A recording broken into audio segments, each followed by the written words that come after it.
Midwest out here, and we are on our way to go get a new tool. We are going to be picking up something I have needed for a very long time and have wanted for even longer. So I think I'm getting a pretty good deal, so I left early this morning. Got about a 2-hour drive to the middle of Iowa, and I'll show you guys what I got, or hopefully I'm getting.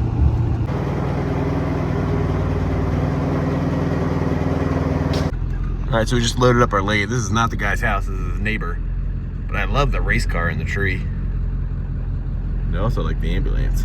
Alright, we stopped among the cows here on the side of the road in Whitten, Iowa. Checking my straps real quick. I think it's windy as heck, so I apologize, but here's what we got. Got a little clausing lathe. I don't know much about it other than it does work. So I got about a 2.5-hour trip home. We gotta resurrect the crane wiring to try and get this thing off, and then we'll do a little bit better explanation and figure out how this thing works.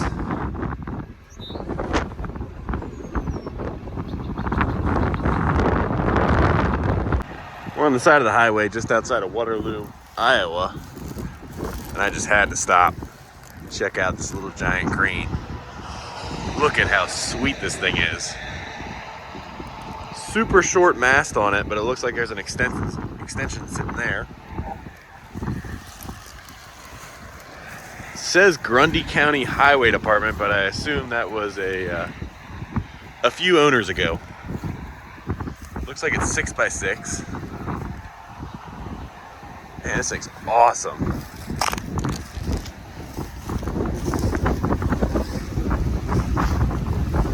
Sorry about all the wind. We're in the middle of flatland. I wonder if it's gas or twin diesels. Looks like it's got a little bucket over here.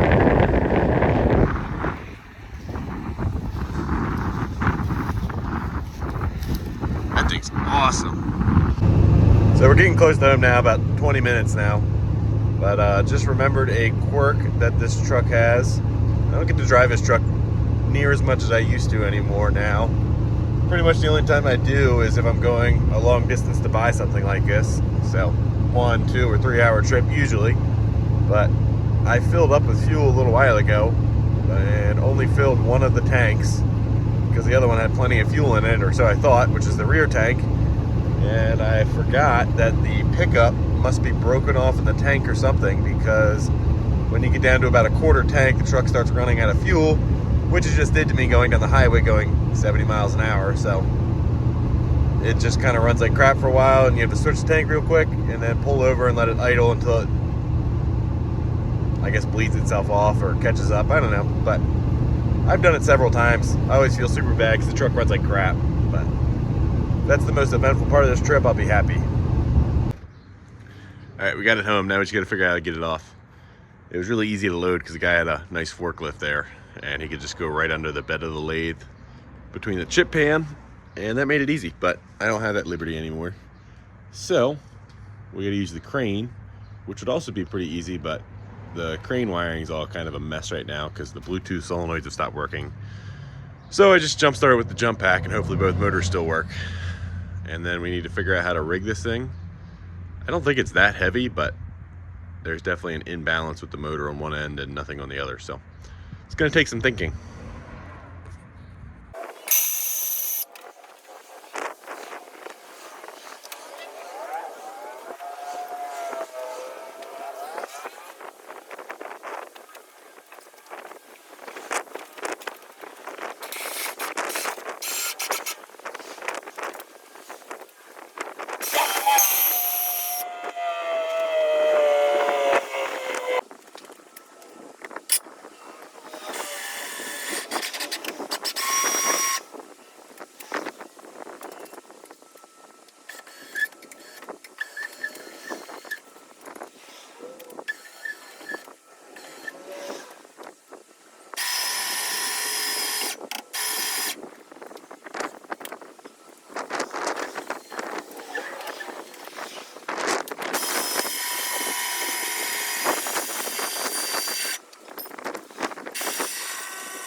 All right, got it down pretty easily. Just wrapped a strap around the end here, and then this one around here. It's kind of hard getting these straps balanced because this is obviously a much heavier end. So I wanted to lift this end up, but got it after a couple attempts, and then it really lifted pretty easily. The old crane did it again, thankfully. I got some upgrades coming for that in the future to make that a lot nicer to use. So now I just got to go ahead and scoot this thing in the garage here, which is an absolute mess, and figure out where it's going to go.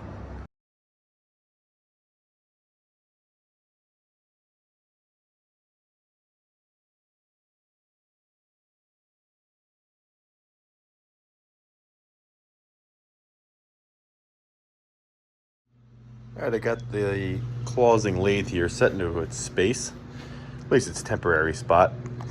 This thing has a relatively, I'd say, medium footprint. Takes up about 5 feet by 3 feet or so. So let's start with what I know about this thing. So it's a clawsing lathe. It has about a 3-foot bed, 3.5-foot bed, somewhere in there. I don't know exactly how you're supposed to measure that. It has a brand new motor on it. I don't know how many horsepower it is, but it's only 110 volt, which is nice. Allegedly, it came out of a meat packing plant where it was used for, I assume, maintenance. The guy I got it from was selling it for his friend's wife. His friend had passed away, and they were cleaning out his garage, and this is one of the things in it. So he took the lathe and all the tooling and promised the wife he would sell it, and that's how I got it. So I had to drive about 2.5 hours each way to go get it, and I spent $800 on this thing. Now, I've been kind of looking around. I haven't needed a lathe necessarily. I've just now started to actually need one for the mini Jeep project, where I need to do some machining for a front sprocket for the 4-wheel drive, a little bit for the rear brake setup. I already paid a machine shop in town to open up this center bore on this sprocket, and that was close to a $100 job. So I figured with the rest of the jobs, I'd probably be, $200 or $300 into it. That's $400 into machining in this project that I realistically could do myself with a machine like this. So that's how I justified it very easily. And I think I got a pretty good deal on this thing. So the guy mentioned when I went to go buy it that it had been sitting for quite a little while, a couple of years to say. So he said some things had been seized up prior to him getting it. But really, I don't see any rust on the lathe or anything like that. It moved pretty smoothly in all directions. This direction is not the greatest. It's pretty good when you're doing it manually, but I did notice in the little bit that I've used it so far, when you lock it in to the power feed that way, it kind of skips around. So we need to do some work there. But the power feed going this way, forward and back, works phenomenally. The biggest problem, he said, was that this tailstock seemed to be seized up. But when I got it, it was locked over like that, so it didn't want to turn. But you unlock it, and it moves pretty freely. So I think he just missed that lever maybe. I don't know. He hadn't used it much. But it's got a nice swing to it, and I really like this latch on the back. Keeps it nice and firm. So now one thing you'll notice, if you know anything about machining, is that this does have a quick change tool post. This one is made in China, so it's not that desirable, but it is super handy. Moving forward here, it has a very small chuck, and I think that's the most limiting thing about this. That and the change gears, but we'll get to that. So this has a very small chuck on it. I don't know how big of a diameter, like a 4-inch maybe. It did come with the jaws to go either outward or inward to clamp things, so that is nice. I think I can go ahead and find another chuck and it not be that big of a deal. Pretty easy to get off here, you just thread it off. To my understanding, that's a pretty universal way to do that. Which brings up a good point. This is the brake here, which I think is a pretty solid brake. So I don't think you would necessarily use that while you're actually machining, but it is really good to have while you're trying to tighten stuff like this up. Now this lever here, I don't understand the purpose really. It basically is like a clutch in a way, which engages the, see it back there, let me get you in a better spot. Its job is to I guess engage and disengage this pulley if you want to do. I don't know why you would want that. If you guys know, let me know down below in the comments. I don't really plan to use it. It has one of those universal belts, which seems like a good length, but it is quite a pain in the neck to change the belt over. There's not a lot of clearance back here, so trying to get it over on that next pulley is actually a real pain in the neck. So I'm not a huge fan of that. That about sums it up for in here. Now, one small issue I've had with this thing is this cap likes to pop up while you're machining, which is quite annoying because then you lose your belt tension. But I'm sure I could figure out something there. It's got this awesome Timken bearing equipped tag on it, but I can't find a model number on this thing anywhere. I don't know where to look really, but I haven't seen one. I did see a spot somewhere, I forget where it was, where there's supposed to be a tag and there isn't anymore.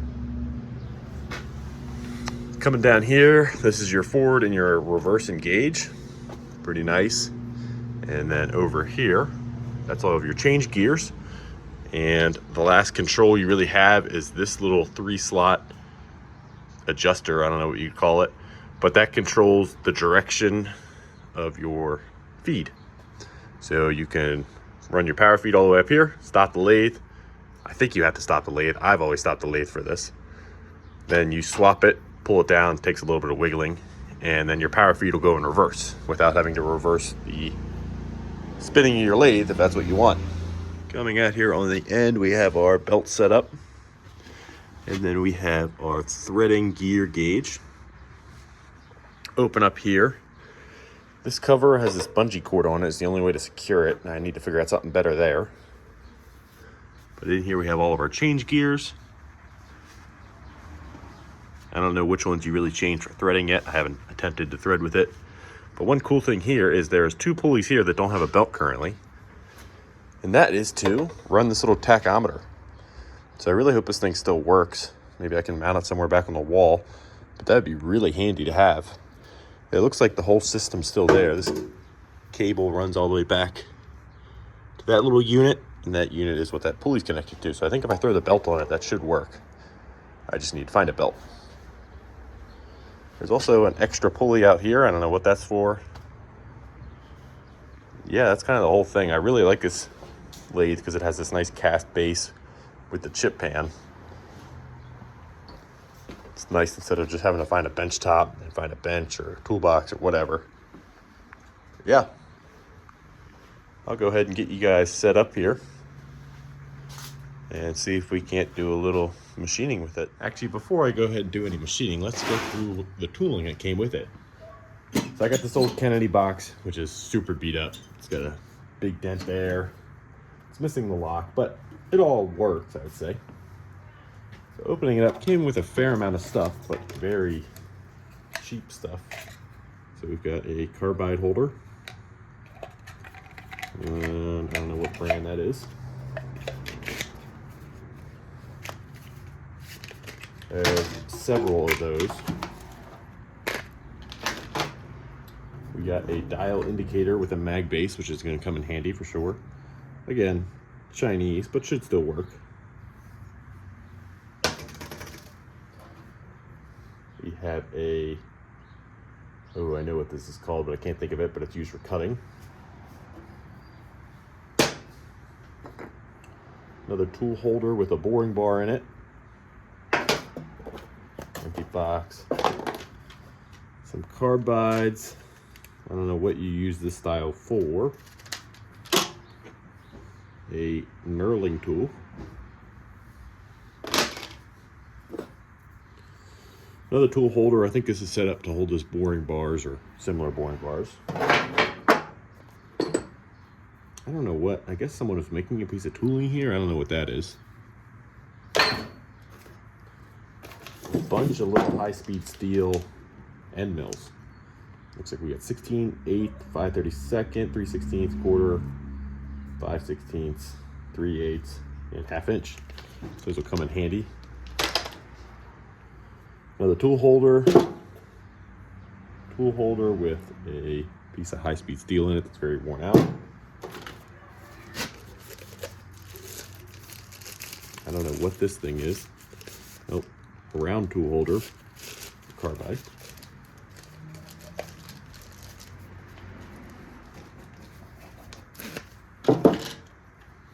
Another pack of carbide inserts. These just look like standard ones. And that's about everything on the top.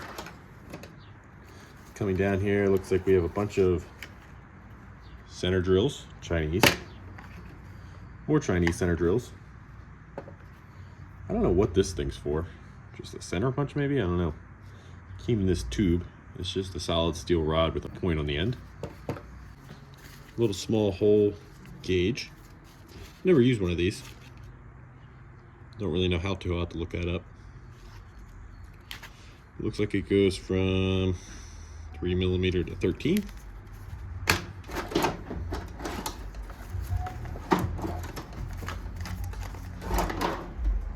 Okay, has to go up there now.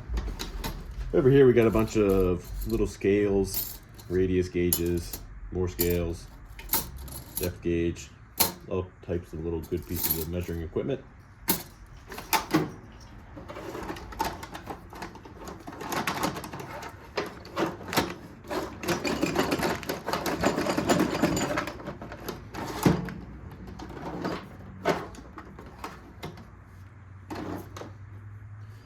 Over here we have a small, what I assume is a 0 to 1 mic.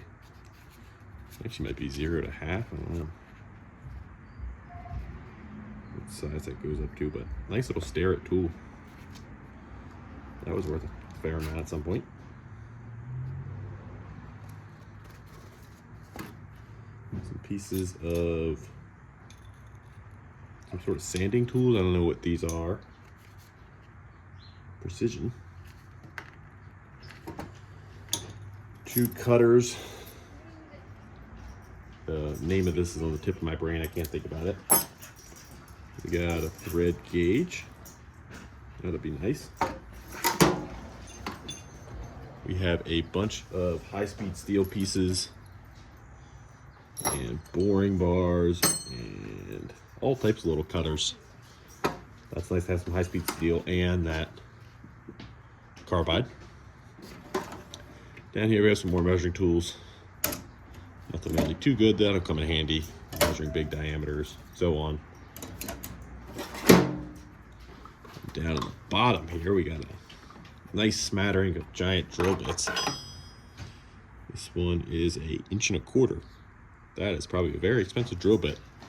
I'd venture to say maybe over $100 new. I don't know. I've never bought one that new. One that big new. Got a bunch of old school tool holders if we ever wanted to use those. Those might work well with some of those high-speed steel pieces. And then we got a box of what looks like little brass guys. I don't know what these things are. So if you guys could let me know what the box of brass things is. There's a bunch of them. First I thought they were some sort of parallels or something, but I don't think so. There's one more drawer here, which I've had open, but it's very unhappy. All right, finally got it open. The spare belt was stuck in there. Looks like we got, I think this one would be a live center because it spins for the tailstock. A chuck, which I got 2 of these because there's one in there. The different jaws for the chuck. Like I said, these are reversible. They're the opposites of what's in there. And then we got 1, 2, 3, 4, 5, 6 change gears. So, not gonna worry about it in this video, but at some point I will definitely need to set this thing up for threading for the first time. So, I think that's all the drawers. The cutters, various gauges, all that. So, that's what we got. Let's go ahead and pick a piece of tooling and set up the lathe. All right. So we're just going to do a simple little job here. I want to just turn this side of this solid steel bar down. So I've got it loaded in 3-jaw here. 3-jaw chucks are really nice because you don't have to balance them out like a 4-jaw, which is great. So I'm going to go ahead and center drill it first so that I can put that live center in it and support this. And we'll move it out a little bit and then we'll start taking our cuts down.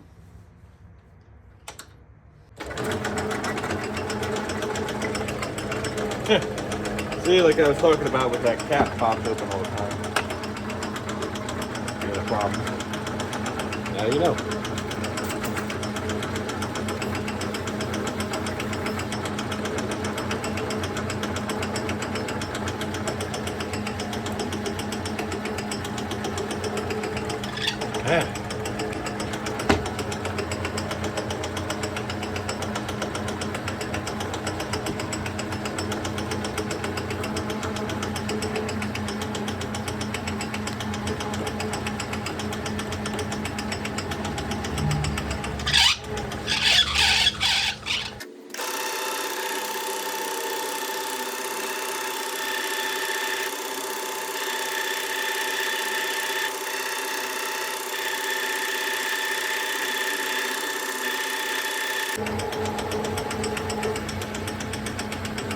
All right, that should be enough for the live center.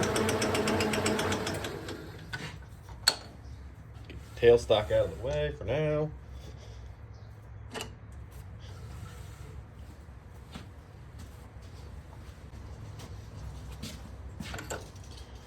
All right, popped our live center in. Now let's move it forward. Maybe.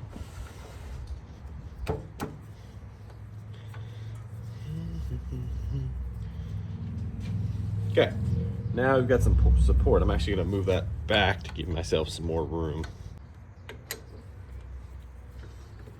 So now we'll move the workpiece out a little, just so we have some clearance. And we'll bring our live center in. Maybe. Ooh, didn't mean to slam it into my tool. Let's pop this off here. Now,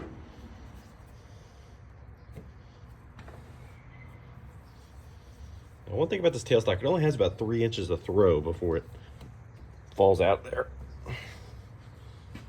Yeah.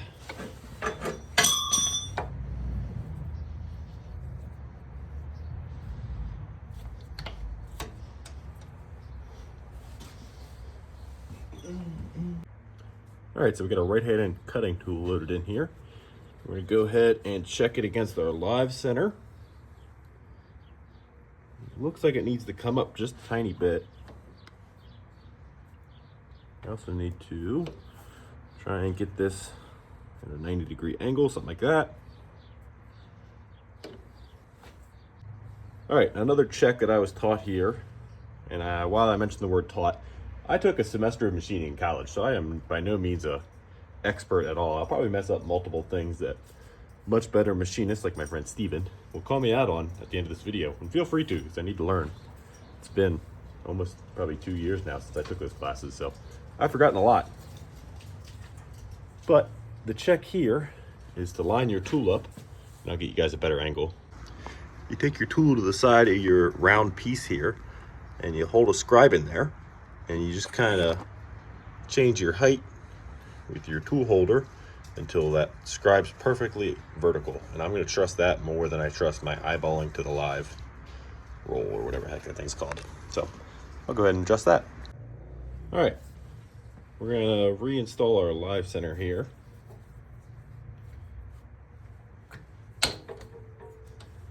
Lock it down.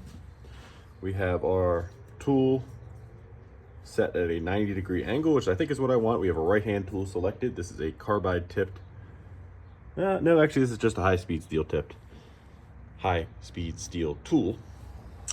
So, one thing I don't really know is I don't know what speed this thing's turning at because that tachometer isn't hooked up.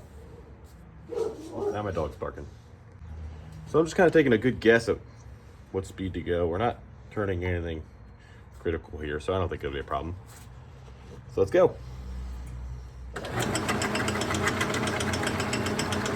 So to start, I'm just going to touch off just tiny. Back off even a little bit more than that. Now I am going to go ahead and use the power feed, because I have it, which is engaged with this lever down here. You can see we're just barely taking off the material. We'll go ahead and put cutting oil on it.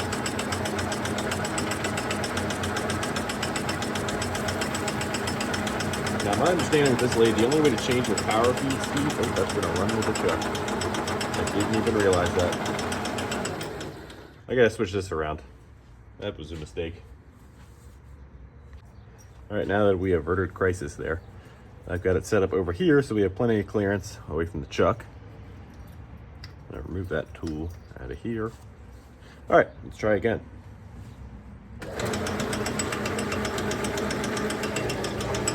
Freaking gearbox cover.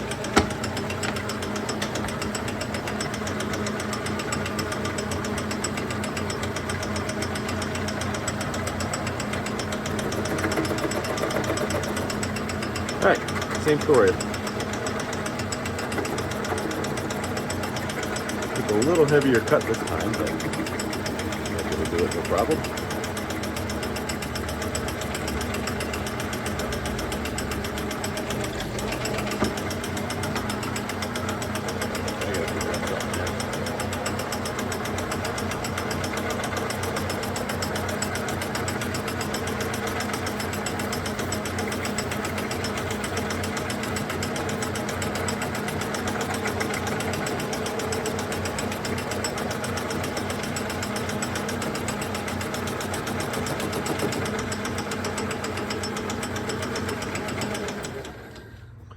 All right, so our first cut barely took any off.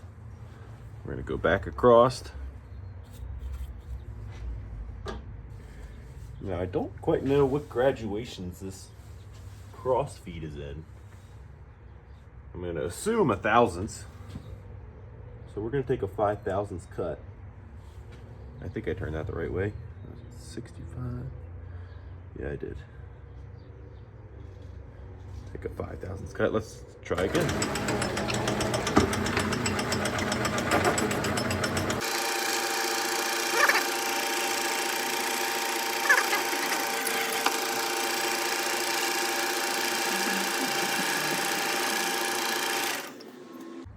All right, let's see if it'll take 10/1000ths off. I know that's maybe getting a little excited, but let's just see what happens.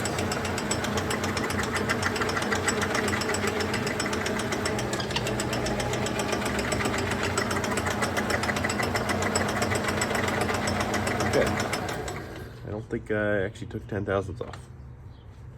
I don't think I took any off, actually.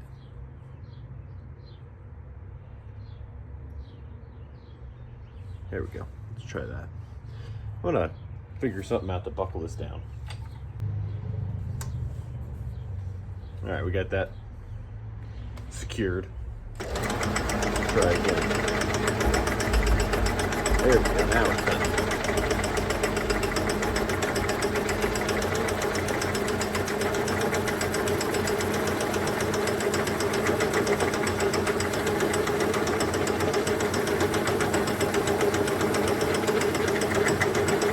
A lot of smoke.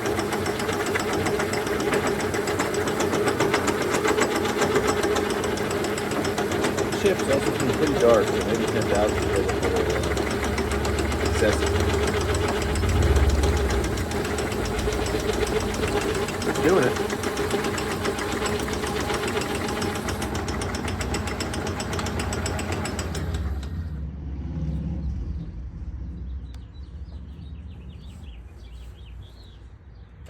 We'll go ahead and just take a spring cut of that because that was a big cut. At least actually a big cut.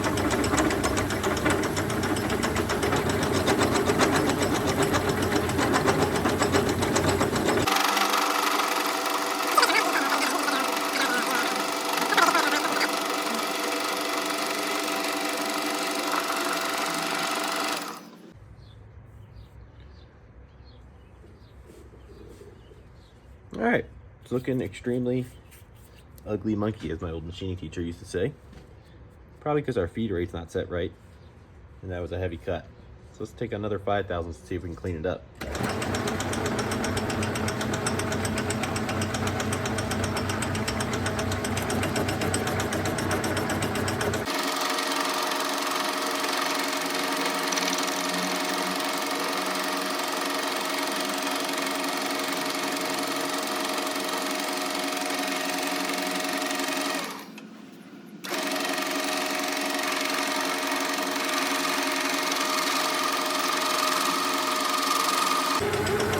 There we go. That was like a 7/1000ths cut.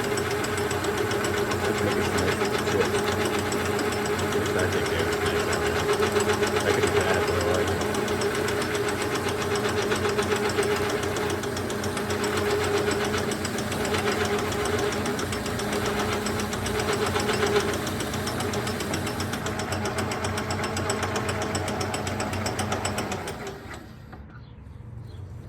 We'll spring cut that guy.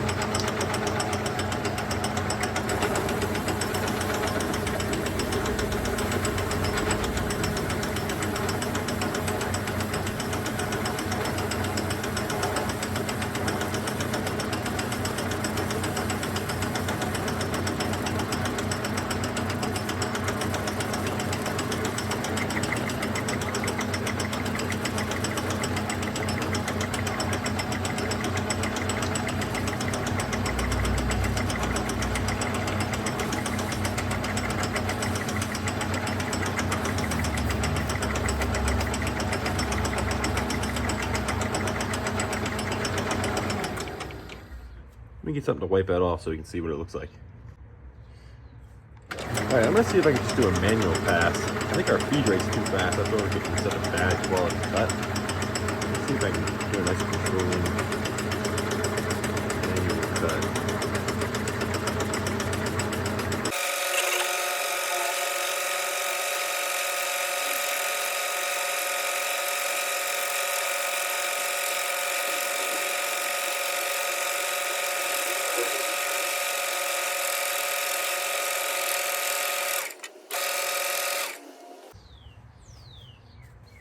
Well, it looks rough, and I mean it kind of is, but it seems like it cuts nice and steady. The head seems pretty well balanced. The chuck seems all right. I think if I play with my feeds and speeds, especially once I get that tachometer set up, I'll have this thing cut nicely. And once I remember what tools to use properly and all that jazz. It's been years since I've done any of this, so I think overall I'm pretty happy with the operation of this thing. All right, I think that about wraps it up for this video. So today we got my first ever lathe. Got it for what I think is a pretty good deal for the tool and all the tooling that it came with. And we even got to set it up and play with it a little bit. And I learned that I need to do a lot of refreshing about machining. I think once I get the tachometer hooked up and play around with changing the gearing for the feed rate and get the speeds and everything dialed in, it'll be much easier. And the more I do, the more I'll remember, hopefully. But I think it's about probably the only full video I'll do on this machine. It needs some love and a little bit of maintenance, but really nothing major. And I don't think I'm going to worry about repainting it or restoring it. It's got just such a cool patina of this green. And at first I really didn't like the orange, but I kind of like it. So I'm going to leave it be. So I don't think you'll see another full video on it unless you guys want to. I could probably come up with some sort of project, but I'm sure it'll be in plenty of videos making things, especially for the mini Jeep back here, which if you haven't seen, I have a full build series on this thing. Go check it out, but there's definitely some parts coming up that I will film doing the machine work, hopefully. So if you guys enjoyed this video, please let me know, and I will encourage any tips or tricks or any information on this lathe. I don't think I mentioned it earlier. I did figure out, or I think I figured out, it's a MK2, like 100 or 200 series. Not 100% sure, but that would place it somewhere in the late 40s, which is pretty cool to have a machine from the 40s or maybe 50s sitting in my garage that still works to this day. So I'm pretty pumped on this purchase, and I hope you guys are too. Thank you guys for watching. Have a good one.